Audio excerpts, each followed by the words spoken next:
السلام علیکم۔ ایک روز جب میں دفتر میں داخل ہوا تو ایک 22 سالہ انتہائی کمزور لڑکی میرا کمرہ صاف کر رہی تھی۔ اس کے کپڑے انتہائی پرانے، کپڑوں کا رنگ گوگا سفید تھا، لیکن اس پر اتنی گرد پڑی ہوئی تھی کہ وہ مشکل سے سفید نظر آتے تھے۔ میں نے اپنی سیکریٹری سے پوچھا یہ کون ہے؟ جواب ملا کہ ہماری پہلی صفائی والی آیا بیماری کی وجہ سے کام چھوڑ کر چلی گئی ہے، یہ لڑکی اس کی جگہ پر آئی ہے۔ دن گزرتے گئے، اس بچے کی آنکھوں کی حیا اور چہرے کی معصومیت ایک پیغام دیتی تھی۔ میں نے کبھی بھی اسے متعلق پوچھنا مناسب نہیں سمجھا۔ اس بات کو کوئی 6 ماہ گزر گئے تو ایک روز میری سیکریٹری نے مجھے کہا کہ اسے 2 چارپائیاں لے دیں، اور پھر اس نے وہ واقعہ سنایا جو اس کے ساتھ گزشتہ رات پیش آیا تھا۔ کہنے لگی کہ روزانہ اس کا شوہر سائیکل پر لینے اس سے آتا تھا۔ کل جب وہ کافی دیر تک نہیں آیا تو میں اس کو اس کے گھر چھوڑنے کے لیے چلی گئی۔ یہ ایک ویرانے میں چپیڑ سا تھا۔ میں نے اندر داخل ہونا چاہا تو اس نے روکا کہ آپ اندر نہ جائیں۔ میں زبردستی اندر گئی تو یہ دیکھ کر حیران رہ گئی کہ وہاں پر ماں سوائے ایک لالٹین کے کچھ بھی تھا۔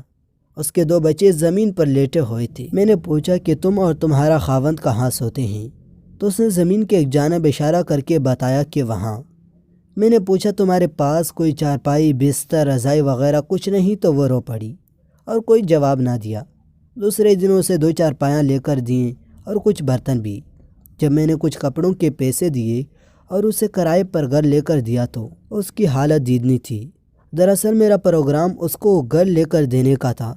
چند روز پہلے میں نے اپنے روزانہ کے معمول کے مطابق دفتر میں صلاۃ تسبیح شروع کی تو قیام کے دوران اچانک محسوس ہوا کہ میں آسمان میں ایک ایسے مقام پر ہوں جہاں فرشتے خداوند قدوس سے براہ راست احکام وصول کرتے ہیں۔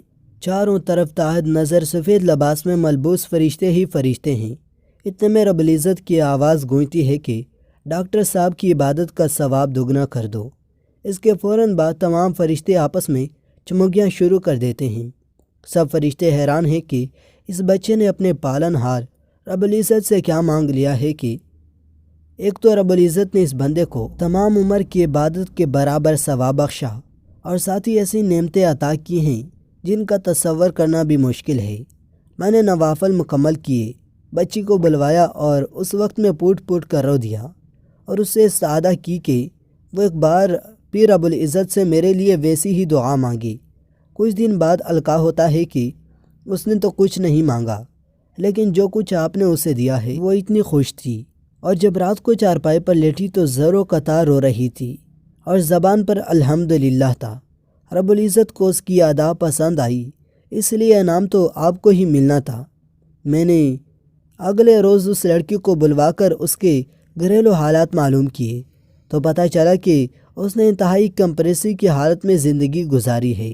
وہ بالکل ان پڑھ تھی لیکن نماز کی پابند تھی۔ گھر میں کبھی سالن نہ بھی ہوتا تو وہ سوکھی روٹی اور مرچوں سے بھی پانی کے ساتھ پیٹ بھر لیتی اور ہر حال میں رب العزت کا شکر ادا کرتی اور کہتی الحمدللہ، رب تیرا لاکھ لاکھ شکر ہے۔ ایسے تو بھی لوگ ہوں گے جن کو یہ سوکھی روٹی بھی میسر نہیں۔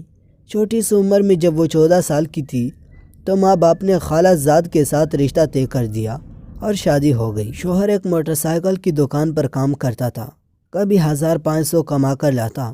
1 سال کے اندر 2 جڑواں بچے پیدا ہوئے، کبھی اوپلے تاپے اور کبھی کسی کے گھر میں ایک وقت کی روٹی اور 2000 ماہانہ پر کام کیا، لیکن ہر حال میں اس نے اپنے رب العزت کا شکر ادا کیا۔ شروع میں سسرال والوں نے ایک چڑوں میں رہنے کی جگہ دی اور پھر وہاں سے بھی نکال دیا، اور ہم نے معصوم بچوں کے ساتھ بینسوں کے کمرے کے ایک نکڑ میں رہ کر گزر بسر کی، اور جب اسپتال میں نوکری ملی تو ایک کرائے کا کمرہ لے لیا۔ آپ جانتے ہیں کہ آج کل مہنگائی کا کیا عالم ہے، لیکن ہر حال میں ذات باری تعالیٰ کا شکر ادا کیا۔ آج میں اتنی خوش ہوں کہ زندگی بھر تصور بھی نہیں کر سکتی تھی کبھی ایسا بھی ہوگا۔ آج پھر میں اپنے رب کے حضور سر بسجود ہوں اور اپنے ڈاکٹر صاحب کی بھلائی اور خوشی کے لیے دعا کرتی ہوں۔ مجھے گھر مل گیا، گھریلو اشیاء مل گئی۔ میں نے جب اپنی بچی سے انتہائی درماندہ اپیل کی، ایک مرتبہ پھر وہی دعا مانگو جو تم نے اس رات کو میرے حق میں مانگی تھی، تو اس نے ذہن پر زور دے کر کہا کہ میں نے تو کچھ بھی نہیں مانگا تھا، میں بس بے انتہا خوش تھی۔ خوشی میں زوروں کا تار ہو رہی تھی اور زبان پر الحمدللہ تھا، اور دل میں آپ کے لیے دعا کرتی تھی۔ وہ دعا کیا تھی میں نہیں جانتی، صرف اور صرف آپ کی صحت اور خوشی مانگ رہی تھی، اس جہان میں اور آخرت میں بھی۔ دوستو اسی طرح کی مزید ویڈیوز کے لیے ڈیلی ناول یوٹیوب چینل کو سبسکرائب کریں۔ شکریہ۔